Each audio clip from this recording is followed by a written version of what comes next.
Titanic, je ne sais plus si c'est mon premier ou mon deuxième film avec Alain, donc c'est le premier.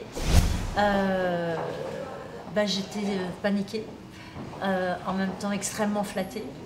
Et c'était son premier film en tant que metteur en scène, donc le risque était double dans son choix, puisqu'il était à la fois acteur, mais il était à la fois directeur de la jeune actrice que j'étais. Et c'était donc extrêmement intimidant. Mais je pense que j'ai commencé avec lui, avec Jeanne, dont je jouais la fille au théâtre avant ce film. Ça a vraiment été mes maîtres et là où j'ai fait mes classes et mon apprentissage.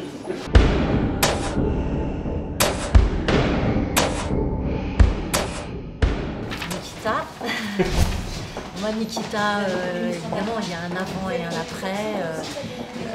Nikita, c'était très important pour moi parce que c'était la première fois que j'avais la sensation qu'on m'offrait un rôle, dans le sens où c'était ni un faire-valoir, ni un partage avec un très grand acteur comme Alain, mais c'était vraiment un rôle dans toute sa puissance, et le rôle était d'une dimension et d'une...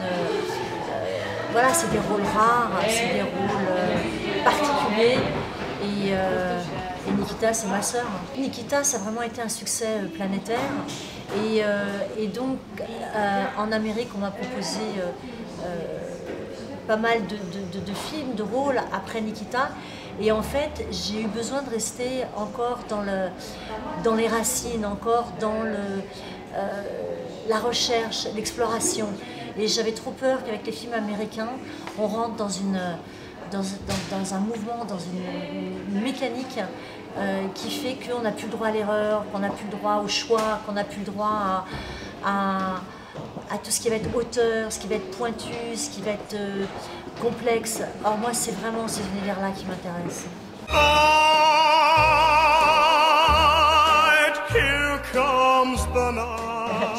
Un film donc, américain après Nikita, qui était Innocent Blood. Donc là, en fait, c'est un souvenir particulier parce que j'ai adoré le scénario de ce film et j'ai adoré le sujet parce que j'adore les vampires. Et j'adore la métaphore, la symbolique qu'il y a derrière le vampire, qui est une vraie, évidemment un vrai symbole. Le problème, c'est que moi j'ai cru faire une tragédie et que John faisait une comédie.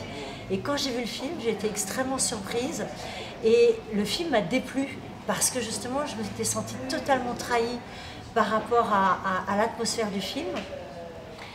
Et peu de temps après, ce film est devenu culte aux États-Unis, c'est-à-dire que dans tous les vidéoclubs à l'époque, le film était toujours loué, était jamais et donc en fait, dans les cahiers du cinéma, ils ont fait 8 pages d'analyse. Je crois que c'est Serge Touvianin qui...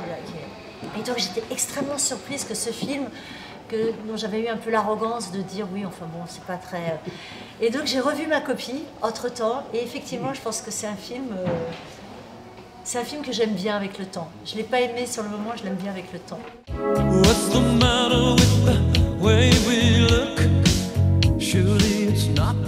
À la folie, film de Diane Curis. J'ai adoré travailler avec Béatrice. Béatrice, c'est un animal sauvage. C'est une actrice qui ne joue pas. Et j'ai tendance à être de la même école, c'est-à-dire de ne pas vouloir jouer, de ne pas vouloir fabriquer, mais de vouloir être. Et j'avais là donc une partenaire où on allait pouvoir, sur ce terrain-là, extrêmement bien s'entendre. Et c'était 2 rôles magnifiques. C'était ces 2 sœurs étaient touchantes, j'ai bien aimé ce tournage.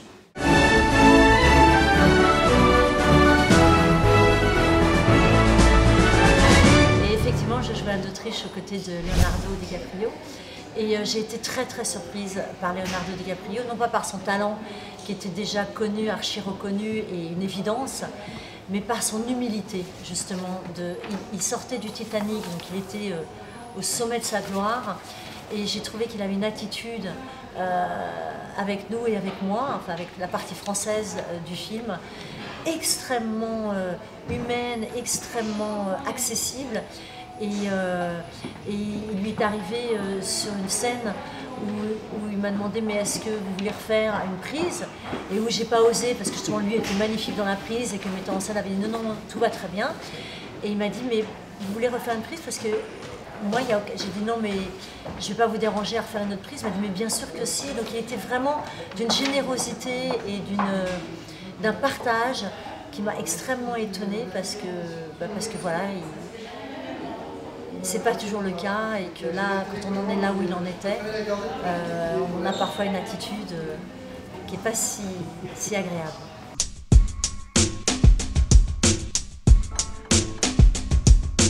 Alors, ah oui, ça c'est le film de Raoul Ruiz, oui. Jessie. Alors j'aimais énormément mon rôle, parce que c'était un rôle double comme je les aime, et j'adore ces rôles où il y a l'ombre et la lumière, le romantisme et enfin pas la débauche, mais enfin une forme de trachitude, une forme de... puisque d'un côté c'est une jeune mariée et de l'autre c'est une tueuse à Vancouver. Donc Raoul Ruiz est un metteur en scène très étrange, mais qui fait sortir de nous des choses dont on n'avait pas forcément la connaissance, qu'on ne soupçonnait pas. Et vraiment, voilà, il nous dévoile à nous-mêmes. Et à travers ce personnage, c'est vrai qu'il avait dévoilé des choses de l'actrice que je ne connaissais pas.